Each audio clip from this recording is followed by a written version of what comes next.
Hello வணக்கம். Nowadays நிறைய பேருக்கு டயபெட்டிஸ் வந்ததுனால அவங்க எவ்ரிடே ஒரு கேள்வி கேட்கறது நாங்கள் பழமே சாப்பிடக்கூடாதா, அதெல்லாம் இனிப்பாயிடுமா, ஸ்வீட் இன்க்ரீஸ் ஆகிடுமான்றாங்க.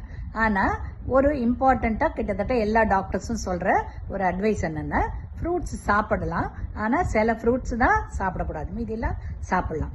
ஏன்னா குளுக்கோஸ் இல்லாதது எந்த ஃபுட்டுமே இல்லை, தண்ணி தவிர எல்லாத்துலேயுமே கார்போஹைட்ரேட் கொஞ்சம் இருக்குது. ரைட்டா, பாவக்காயில் கூட கார்போஹைட்ரேட் இருக்குது, அதாவது குளுக்கோஸ். ஸோ அதை அளவை வச்சு தான் நம்ம டிசைட் பண்ணுறோம். ரைட்டா, அதை கிளைசிமிக் இண்டெக்ஸ்ன்னு சொல்கிறோம். அதாவது நம்ம சாப்பிட்ட உடனே சுகர் எவ்வளோ ஏறுதுன்னு. சில ஃபுட்டு இமிடியேட்டாக ஹை லெவலுக்கு சுகர் போயிடும், சில இது ஸ்லோவாக ஏறும். அந்த ஸ்லோவாக ஏறக்கூடிய low high glycemic index food எது வேணாலும் சாப்பிடலாம்.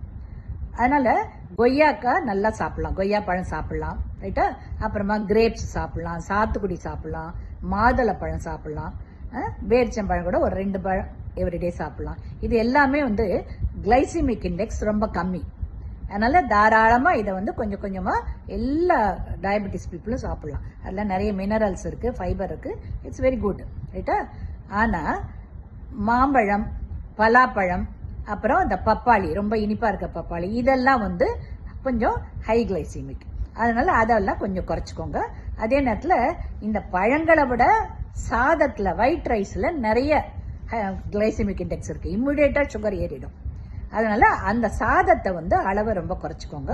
அதுவும் கூடிய வரைக்கும் இந்த ரெட் ரைஸு, அது இந்த பிளாக் ரைஸ் இருக்குல்ல, கருப்பு கவனி இல்லை, அதெல்லாம் low hypoglycaemic index. Only thing அது லோ கிளைசிமிக் இண்டெக்ஸ், ஸ்லோவாக தான் ஏறும். ஆனால் கொஞ்சம் காஸ்ட்லி இருந்தாலும் பரவாயில்லன்னு அதை வேணால் யூஸ் பண்ணலாம். ரைட்டுங்களா?